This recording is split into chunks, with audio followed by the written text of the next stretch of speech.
Welcome to Classroom 2 Courtroom. Here's your host, Scott Benton. Hey everyone, Scott Benton here. How are you? I am the host of the Classroom to Courtroom podcast, where we help you easily transition from a law school student into your professional career as an attorney, and where we like to make the practice of law fun. And today we're going to look at part 2 of the power of diplomacy in practicing law. Are you a law student or recent graduate waiting for admission to the California bar and eager to gain real-world legal experience? Join the Legacy Lawyers' coveted associate programs in sunny Southern California. Our hands-on spring, summer, and fall programs provide opportunities to dive into high-stakes probate litigation. If you aspire to litigate and thrive in an America First culture that values God, family, and country, we want you on our team. Don't wait, space is limited. Call 714-766-0457 to learn more about this exciting opportunity. That's 714-766-0457. Elevate your legal career with the Legacy Lawyers. Today, in order to help assist your overall use in the success cycle, we're going to look at part 2 of the power of diplomacy in practicing law. In the previous episode, we talked about the differences between attorneys who behave in an aggressive, combative manner and attorneys who use more of a diplomatic approach, which is the opposite of the combative manner. We talked about how effective diplomacy can be simply by using a calm demeanor where active listening is a key to allowing others to take really all the time that they need to say whatever it is that they want to say.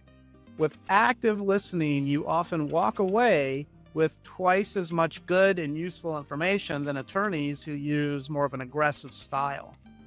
As diplomacy uses more of a calm, cooperative, and reasonable tone, while still holding firm to the core demands that you have, oftentimes this can lead to faster resolutions because an agreeable manner can put witnesses and opposing counsel at ease, which makes them more comfortable in talking to you.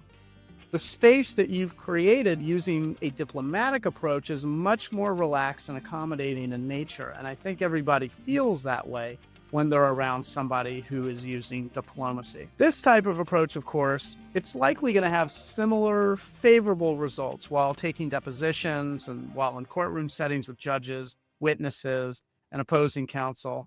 Just about anyone will respond to someone using diplomacy over someone who's aggressive or tense or creates a hostile environment.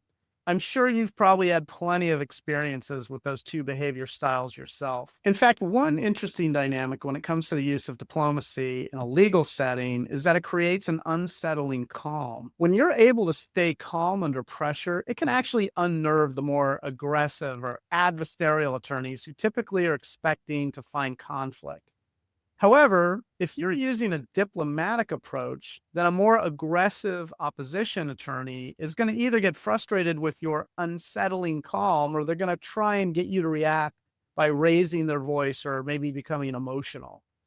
While it's not always easy to do, your ability to not react at all while under pressure will tend to make a more adversarial attorney, like in this one example, it'll make them appear unreasonable. Now, this builds trust and credibility for you in the eyes of everyone else in the room, and that's to your advantage.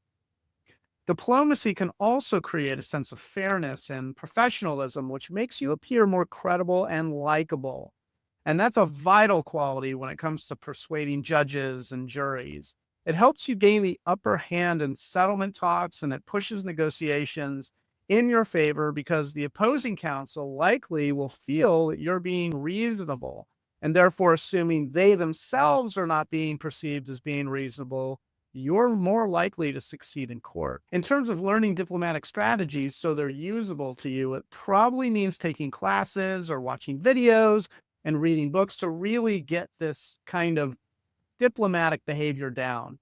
One of the more popular books on negotiation that tends to come up time and time again is by a former FBI hostage negotiator named Chris Voss, called Never Split the Difference: Negotiating as if Your Life Depended on It.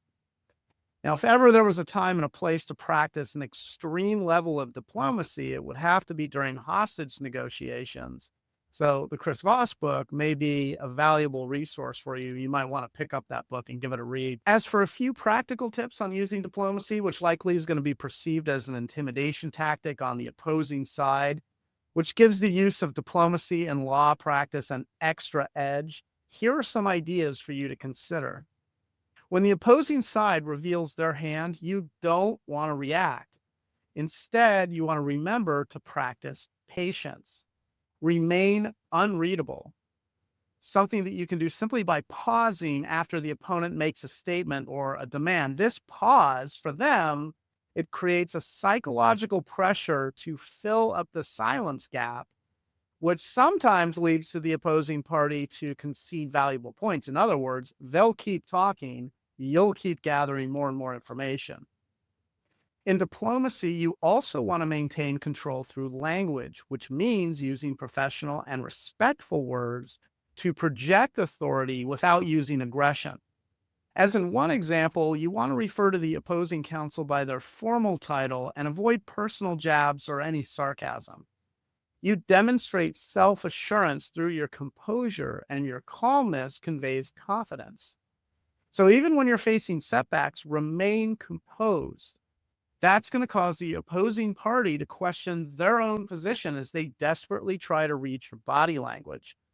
But you're never going to react in the face of a setback or get emotional, so your nonverbal feedback will be useless to the opposing party, which gives the entire room the impression that you're still in control. So as you can see, the use of diplomacy is a communication style that, when used in a legal practice, can have a counterintuitive ability to make an attorney who uses it more intimidating, even more intimidating than aggressive and combative attorneys.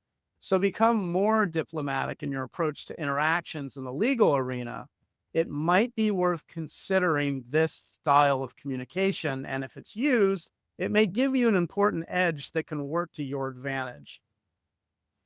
I'm Scott Benton. I'm the host of the Classroom to Courtroom podcast. Thank you so much for hanging out with us on this episode. If you like this podcast and you'd like to get more information about us, you can always go to our website at classroom2courtroom.com. That's classroom, the number 2, courtroom.com, or you can send us a message to keep in touch with us. You can also inquire about our seasonal associate programs that we have available for law school students.